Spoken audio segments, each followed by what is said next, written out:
tudo bem? Você já deve me conhecer, eu sou o professor Valmir Rangel, professor de Direito Administrativo. E se você está me assistindo agora é porque você pretende estudar o tema Princípios da Administração Pública, um tema clássico no Direito Administrativo. Não chega a ser um tema muito extenso, mas que tem a sua relevância na preparação para concurso público, porque o estudo de princípios ele vai não só estar envolvido com as questões que envolvem o tema princípios, mas como um raciocínio que muitas vezes a gente precisa realizar para desenvolver outros temas. Então, o princípio ele se mostra um tema de base, um tema de alicerce para poder compreender toda a estrutura jurídica relacionada ao direito administrativo.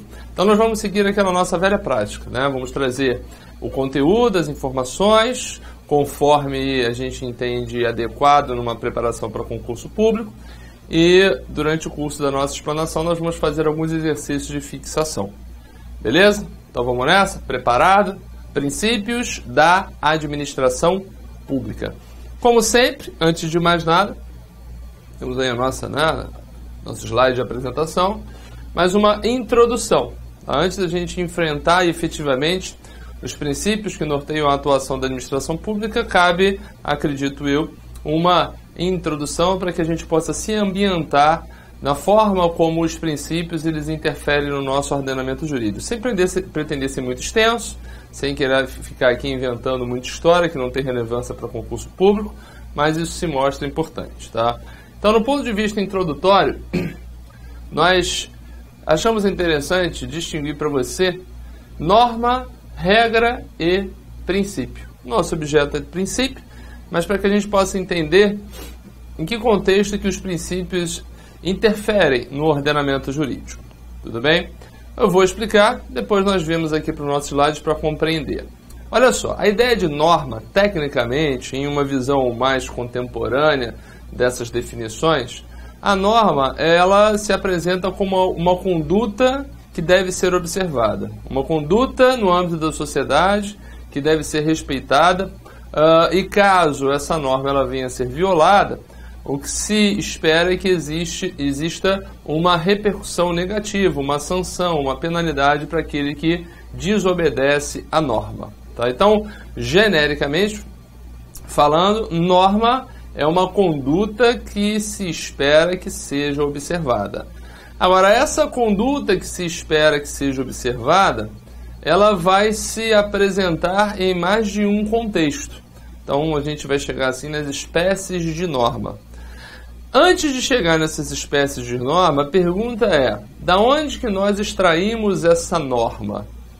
A norma, ela surge da interpretação dos textos. De forma expressa ou implícita, a gente chega na lei formal em sentido amplo, nos textos de lei, falando da Constituição, falando das leis propriamente ditas, e nós extraímos essa norma. Essa norma está de forma expressa ou ela está de forma implícita? Vamos devagarzinho para construir o nosso raciocínio. Então, olha lá. Uma definição geral de norma, de princípio, antes de mais nada, né, que eu não cheguei ainda a falar disso com você, mas o princípio ele tem uma perspectiva mais aberta. Ele é um postulado geral, meio que a depender de uma interpretação, mas ele, como norma que as espécies de norma, então já adiantando, são as regras e os princípios, ele vai orientar uma conduta que deve ser observada. Então, numa visão atual de direito, princípio, ele é uma norma. Mas, como eu já coloquei, a norma ela é extraída do texto formal da lei em sentido amplo a partir de uma interpretação. Tá? Mas uma definição geral de princípio, tá? Uma definição geral de princípios. Não que isso venha a ser cobrado na sua questão objetiva de concurso público. Nunca vi uma questão dessa natureza e não seria até desarrazoado. Mas, enfim, postulados orientadores de modo ideal de ação em determinado segmento do direito, com força normativa, isso que é importante, determinando e servindo de alicerce para a atuação de seus operadores. Então, o princípio ele vai influenciar o legislador na elaboração das leis, em especial, lei em sentido estrito, né? Os princípios constitucionais vão orientar nesse sentido, os profissionais do direito de uma forma geral, os administradores públicos, todos eles, né, a título de exemplo, se apresentam na condição de operador do direito, e o princípio ele vai orientar vai servir de alicerce, vai servir de base para a atuação, tá, desses operadores do direito na tarefa de elaborar, interpretar e aplicar as leis. Então, o princípio ele se apresenta como um instrumento para essa aplicação do direito, com força normativa. Então, a norma é a conduta que deve ser observada e o princípio ele tem força normativa. Mas vamos então verificar aquilo que eu estava falando anteriormente, tá? A força normativa dos princípios. Falando inicialmente da figura da norma. A norma é a conduta que deve ser observada. A norma possui força normativa, ou seja, a força de impor a sua vontade perante aqueles a que ela está destinada. E caso a pessoa ela não observe a norma que está sendo estabelecida, ela normalmente pode ser objeto de uma repercussão negativa, uma penalidade, uma sanção, uma restrição de direitos, etc. Mas como já tinha adiantado, a norma ela é extraída da interpretação dos textos da lei formal. Tá? Você pode até colocar aqui. Ela surge da interpretação da lei formal. Você tem o texto, alguém faz a interpretação, e aquela interpretação se torna a norma a ser observada por quem se encontrar naquela condição disciplinada. Tudo bem? Bom, essa extração da norma ela pode se dar de forma expressa, está no texto, ou mesmo de forma implícita, entendendo a intenção da norma em um contexto de sociedade que nós vivemos a partir dos valores que nós cultuamos. Essa interpretação, ela vai ser dada em... Qualquer pessoa pode fazer uma interpretação, obviamente. Você olha para um texto de lei, um texto da Constituição, você pode interpretar de acordo com o seu entendimento. Mas existem aqueles intérpretes mais autorizados, aqueles que realmente vão determinar a maneira de aplicação adequada da norma que se extrai do texto da lei. E aí a gente vem citando como os intérpretes mais adequados, a doutrina mais autorizada, mais reconhecida, nos diversos segmentos, no direito administrativo, nós temos os nossos autores mais reconhecidos, mais autorizados. Eles vão dar a melhor interpretação e influenciar aqueles que se utilizam da sua doutrina. Os tribunais, eles vão dar a interpretação também autorizada, uma interpretação reconhecida, principalmente os tribunais superiores. Supremo Tribunal Federal, Superior Tribunal de Justiça, Tribunal Superior do Trabalho, aqueles que vão fazer aquela jurisprudência que normalmente ela é consultada antes de se tomar alguma decisão quando se mostra necessário, tá? Então, a norma ela é extraída da interpretação do texto legal. E nós encontramos duas espécies de norma. Então, espécies de norma, ou seja, espécies de condutas que devem ser observadas. Primeiro aparece a figura das regras. Qual é a característica da regra? Ela tem uma perspectiva mais concreta. A interpretação dela, ela tem mais fácil de se realizar e dessa interpretação se extrai algo assim concreto a ser observado. Por exemplo, o Código de Trânsito Brasileiro é uma lei. Ele vai determinar que quem ultrapassa lá o sinal vermelho ou o semáforo de trânsito vermelho é passível de um auto de infração de trânsito que vai lhe gerar uma multa e tantos pontos na carteira. Isso é uma regra. Você vai lá no texto, você extrai facilmente a sua aplicação porque ela é mais concreta, né? Mais inteligível no que tange ao que se pretende com a sua disciplina, com a sua colocação. Tá? Um outro exemplo, prazo e validade do concurso público é de até 2 anos, prorrogável uma vez por igual período. Isso é uma regra. Você consegue perceber com facilidade, sem maiores esforços de interpretação, o que se pretende com o texto texto formal daquela lei. Tá? Então a regra ela tem essa perspectiva. Então é disciplina específica e mais concreta. Mas também é norma os princípios. Os princípios se apresentam como norma também, a chamada força normativa dos princípios. Se a gente voltar um tempo atrás, aí bota uns 20, 30 anos atrás, a aplicação dos princípios era como um mecanismo de integração do direito. Ou seja, na lacuna da regra, na falta do texto formal claro, aplicaria-se os princípios. Então haveria uma preponderância, que hoje em dia a gente não pode levar isso a ferro e fogo. Ambos são normas, ambos têm força normativa, e no eventual conflito será necessário realizar uma ponderação de valores para ver aquele que vai preponderar. Em certas circunstâncias, um princípio ele pode afastar uma regra. E vice-versa. Depende da maneira como se quer aplicar o direito à luz dos valores e daquele que está interpretando. Então, tanto a regra quanto o princípio têm força normativa. O problema é que o princípio ele é mais aberto. Ele não tem um direcionamento específico e concreto como nós temos aqui nas regras. Se eu coloco para você que a administração pública deve respeitar o princípio da impessoalidade, fica um pouco vago, né? Para você, impessoalidade pode ser uma coisa, para mim pode ser outra. E a gente vai ver que para a doutrina tem mais de uma aplicação adequada àquilo que seria a impessoalidade no âmbito da administração pública. Isso vale para todos os princípios, né? Alguns são de uma interpretação mais tranquila, outros nós temos uma visão um pouco distinta, não que estejam erradas, mas duas visões para a aplicação do mesmo princípio. E mais uma vez, a aplicação adequada do princípio, a norma que surge daquela perspectiva principiológica, é aquela que é definida pela doutrina mais autorizada e pela jurisprudência mais reconhecida. Então, é normalmente desta maneira que uma questão de concurso público vai abordar a questão do princípio. Ela não quer saber o que eu entendo, o que você entende, né? Ainda estou muito longe de ter alguma relevância. Mas, enfim, aqueles que se destacam no meio acadêmico, eles são os consultados para poder identificar qual é a adequada aplicação dos princípios que orientam a conduta da administração pública. Então é nesse contexto que uma questão de concurso vai ser elaborada. Você vai pensar uma interpretação que é dada pela doutrina mais reconhecida, ou mesmo pela jurisprudência. Às vezes a interpretação é dada pela própria lei, tá? Tem as interpretações do direito de uma forma geral, tem lá a interpretação que é feita pelo próprio legislador. Ele pega um princípio e define. E a gente vai se utilizar muito disso, porque eu não sei se você já estudou comigo aí processo administrativo ou vai estudar. Nas leis de processo administrativo nós temos critérios, né, previsões na lei que servem muito para explicar um determinado princípio. Em alguns momentos a gente vai se utilizar disso. Vou pegar lá o critério e vou trazer como sendo uma definição adequada para o princípio. Tudo bem? Então a gente pode ter uma norma decorrente de um princípio a partir de uma interpretação dada pela jurisprudência, pela doutrina e pela própria lei.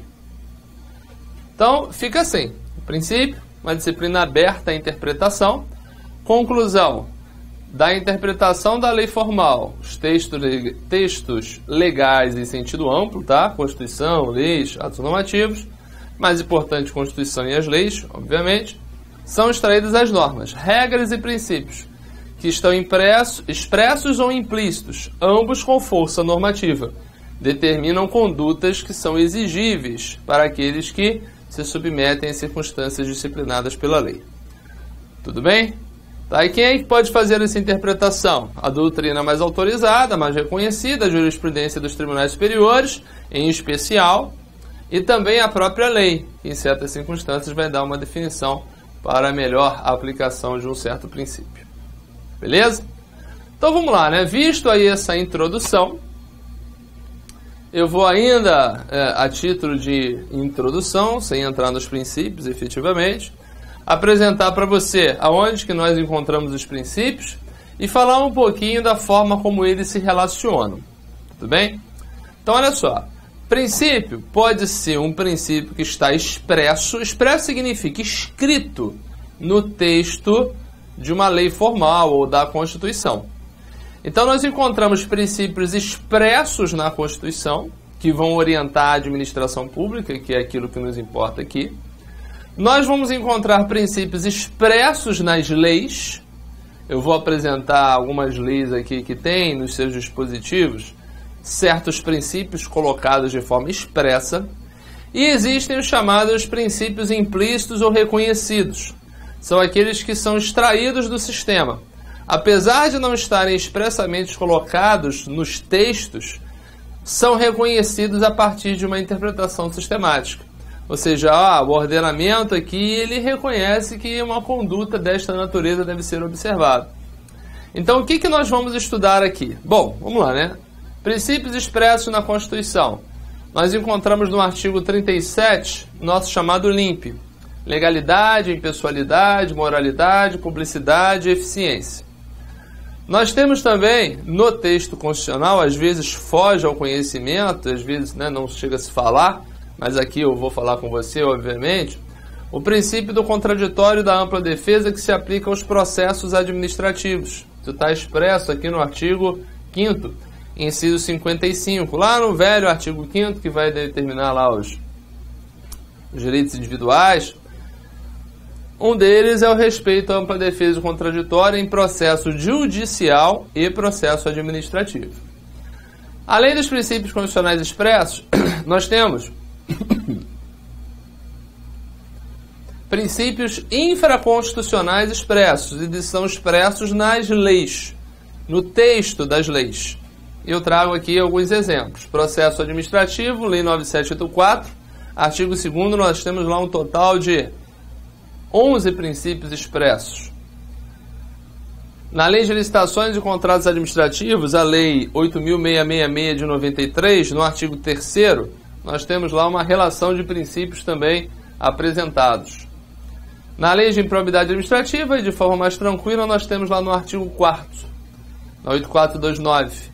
E na 8987, em relação aos serviços públicos, nós temos uma relação de princípios no artigo 6º. Então você percebe que tem princípio expresso na Constituição e tem princípio expresso nas leis. Nós aqui, nesse tema, nós vamos trabalhar os princípios expressos na Constituição, e eu selecionei aí 12 princípios que são extraídos implicitamente do texto constitucional. São os princípios implícitos ou reconhecidos, para poder a gente fazer um trabalho sobre isso também. Em relação a esses princípios aqui, conforme estudarmos os temas, se for o caso da sua preparação, nós estudaremos na Lei de Processo, lá o artigo 2º, na Lei de Licitações, o artigo 3º, na Lei de Improbidade, o artigo 4º, e na Lei de Serviços Públicos, 8987, o artigo 6º. Tudo bem? Então, isso aqui fica para o estudo individualizado. Somado aos princípios expressos, então, nós vamos estudar também os princípios implícitos, admitidos por doutrina e jurisprudência a partir da interpretação da Constituição e das leis, tá? Seria o sistema ou o ordenamento jurídico. A gente não encontra o princípio ali previsto expressamente no texto constitucional, mas ele existe. Às vezes ele existe mesmo sem estar previsto na lei. Ele é implícito genericamente. Você pode imaginar, por exemplo, o princípio da autotutela. A gente não tem em nenhum dispositivo de lei relevante, nem na Constituição, a sua previsão, mas ele é amplamente divulgado, amplamente estudado, amplamente aplicado, inclusive em questões de concurso. Tudo bem? Então, para a gente fechar essa parte introdutória, apenas duas colocações. Primeiro, não existe hierarquia prévia entre princípios. Na verdade, os princípios eles se impõem em conjunto às condutas que são adotadas pela administração pública. Aqui nós vamos estudar os princípios que orientam o administrador público ou a administração pública. Então, não há que se falar aqui em uma preponderância prévia. Não há um princípio que seja superior ou hierarquicamente acima dos demais. Todos estão no mesmo patamar e todos vão influenciar de alguma maneira as condutas da administração. Às vezes, uma certa conduta ela é influenciada mais por um determinado princípio, mas nada impede que os outros também influenciem aquela conduta, tá? Quando, por exemplo, você faz um concurso público para admissão de pessoal no serviço público, a impessoalidade ali é o princípio que se destaca. Mas isso não quer dizer que não tenha que ter eficiência, que não tenha que ter moralidade, que não tenha que ter publicidade, muito pelo contrário. Todos vão influenciar a atuação da administração pública em qualquer contexto. Contudo, se existir um conflito aparente entre princípios, uma providência terá que se adotar para resolver o problema no caso concreto. E naquele caso específico, um vai abrir espaço para que o outro prepondere. Mas isso não quer dizer que sempre que dois estejam em conflito, um vai preponderar sobre o outro. Vamos dar um exemplo rápido aqui. Publicidade e intimidade e a vida privada. No caso da divulgação da remuneração dos servidores públicos, preponderou o interesse público, a publicidade, em detrimento da intimidade da vida privada. Mas quando se fala, por exemplo, em um laudo de perícia médica que reconhece a invalidez de um servidor, a intimidade e a vida privada vai preponderar sobre a publicidade ampla daquela informação. A gente vai estudar isso aí quando falar de publicidade. Mas é para você perceber que os dois princípios eles estavam contrapostos em duas situações. E numa preponderou a publicidade, o interesse público. Na outra, preponderou a intimidade e a vida privada. Então, diante de um conflito aparente de princípios, o caso concreto é que vai definir qual dos dois que vai se destacar. Mas isso não estabelece uma hierarquia prévia entre os princípios. Tudo bem? Então, é isso aqui que eu coloquei para você. Importante. Não há hierarquia prévia entre princípios jurídicos. Eventual conflito aparente, ele deve ser solucionado a partir de uma ponderação conforme o caso concreto subjetivo submetido a exame.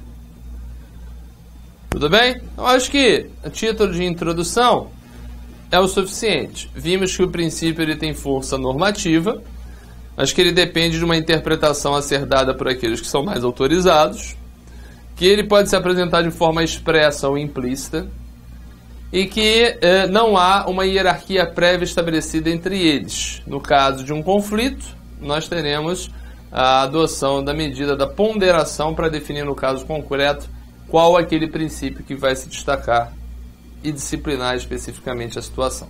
Tudo bem? Então, o que vamos fazer agora? Vamos ao estudo dos princípios individualizados. Vamos começar com os princípios expressos na Constituição e depois vamos estudar princípios implícitos ou princípios reconhecidos. Sabendo que a gente tem princípios 1000 nos autores de direito administrativo. Tem autor que bota para mais de 50, 60 princípios. A gente vai trazer aqui os mais importantes, obviamente, analisando sempre a maneira como a abordagem dos princípios tem sido feita nas questões de concurso. São os tradicionais, tudo bem? Então vamos lá. Princípios constitucionais expressos. Quem são esses princípios constitucionais expressos? São aqueles que estão elencados no artigo, de início, né? No artigo 37 da Constituição Federal, no seu caput. E quem já estudou direito administrativo alguma vez na vida deve ter ouvido falar do macete para poder gravar esses princípios, ao menos memorizá-los. O tal do mnemônico LIMP. Aliás, quando eu comecei a estudar para concurso público, em 1995, ainda não tinha eficiência. Então o professor dava o mesmo macete. Como é que você vai gravar? LIMP, mudo, com P mudo. Para dar uma forcinha, veio a emenda condicional 19 de 98 e introduziu a eficiência, agora a palavra ficou completa. LIMP, com E no final. Então, o LIMP do 37, legalidade, impessoalidade, moralidade, publicidade e eficiência. Um aspecto que eu acho importante que a gente venha colocar é o seguinte, pessoal às vezes fica com dúvida, eu vou jogar a dúvida para você. Aonde nós temos, deixa eu ver se está aqui, não, vai aparecer embaixo. Aonde nós temos o âmbito de aplicação do LIMP? Para onde que ele está direcionado? A pergunta seria o seguinte: os princípios do artigo 37 se aplicam à iniciativa privada que de alguma maneira exerce uma função pública? É um delegatário, um concessionário de serviço público, um permissionário de serviço público, é alguém do terceiro setor que celebra um convênio? Esses princípios eles vão atingir em sua totalidade a atuação da iniciativa privada quando ela exerce um papel do poder público? A resposta é não.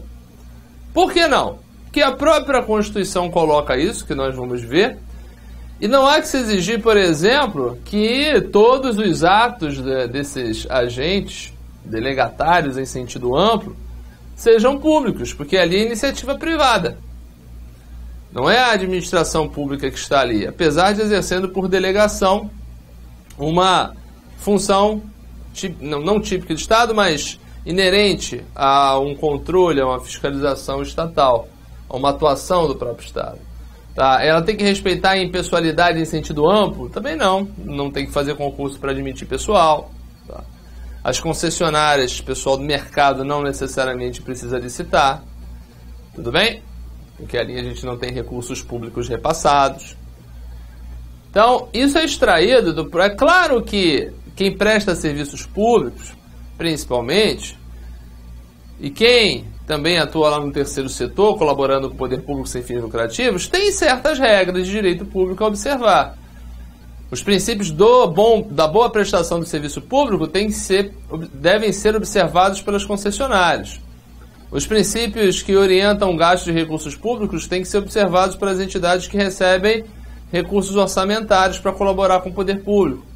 Sim, mas não se estende essa influência do direito público para todas as regras de direito público, em especial aqui os nossos princípios, tá? Então vamos olhar aqui o 37. A administração pública direta e indireta de qualquer dos poderes da União, dos Estados, do Distrito Federal e dos municípios obedecerá aos princípios de legalidade, impessoalidade, moralidade, publicidade e eficiência, e também o seguinte. Então, olha só, a administração pública direta e indireta. Provavelmente você já estudou isso. Então, esses princípios são para a União, Estado, Distrito Federal e município, e as suas respectivas administrações indiretas, autarquias, empresas públicas, sociedades de economia mista e fundações públicas. Tá? Agora, a iniciativa privada, que de alguma maneira colabora com o poder público, ela também vai seguir certos parâmetros, mas ela não está submetida, na sua amplitude, aos princípios que orientam a atuação da administração pública. Então, a administração pública direta e indireta. Ok? Então vamos ao estudo individualizado de cada um deles. Primeiramente, a legalidade. E eu coloquei aqui legalidade administrativa, não foi à toa. Por que não foi à toa? Porque todo o ramo, daqui ó, legalidade administrativa, porque todo o ramo do direito que se preza, ele normalmente tem um princípio da legalidade que se aplica dentro do seu contexto. Tem a legalidade no direito penal, tem legalidade no direito tributário, tem legalidade no direito orçamentário, no direito financeiro, enfim, diversos ramos do direito vão apresentar esse princípio. Só que com perspectivas totalmente distintas. Direito constitucional tem a sua legalidade. Direito constitucional, ele tem uma legalidade que há quem diga que multiplicada por menos 1 vira legalidade administrativa. Como assim multiplicada por menos 1? Né? Quem entende um pouquinho aí de exatas sabe que multiplicar por menos 1 inverte o sinal lá nas equações. Então, é pegar a legalidade constitucional e multiplicar por menos 1. Inverter o sinal. Então, o que seria a legalidade administrativa? Primeiro, qual é a legalidade constitucional? Você deve conhecer, né? Aquela velha expressão. Ninguém é obrigado a fazer ou deixar de fazer alguma coisa, senão em virtude de lei. Lá, artigo 5º, garantia individual, o direcionado à pessoa, ao indivíduo. Essa é a liberdade, é a igualdade, não, é a legalidade constitucional. Já para a administração, é isso multiplicado por menos 1, ou seja, o inverso. A administração ela só pode fazer alguma coisa se estiver pautada pela lei. Se não houver autorização legal para que a administração venha fazer alguma coisa, ela simplesmente não pode fazer, porque toda a sua atuação está disciplinada pela lei. E o que a administração faz deve ser justificado pela lei. Tudo bem? Essa é a ideia. Então, a atuação da administração depende de previsão legal, em sentido amplo. Então, para que a administração faça alguma coisa, ela tem que sustentar aquilo que ela fez em uma lei, porque se não o fizer, estará exercendo uma prática ilícita. E isso é uma característica do Estado de Direito. É aquele Estado que impõe as leis, se submete às próprias leis para preservar as liberdades individuais. E, de uma certa maneira, é uma garantia para o indivíduo. O indivíduo sabe que, por mais pomposa que seja a autoridade, por mais relevante que seja a instituição pública, ela só pode fazer aquilo que a lei autoriza. Se ela faz algo fora dos seus limites legais, fora de suas atribuições, ela está cometendo uma prática ilícita passível de responsabilidade. Tá? Então isso é uma garantia para o indivíduo. Então uma limitação para o Estado, uma garantia para o indivíduo, característica do nosso chamado Estado de Direito. Então o agente público ele deve justificar seus atos com base na lei. Justificar em sentido amplo, tá? E aquilo que ele faz deve ser pautado por um dispositivo legal. Princípio da legalidade administrativa. Beleza?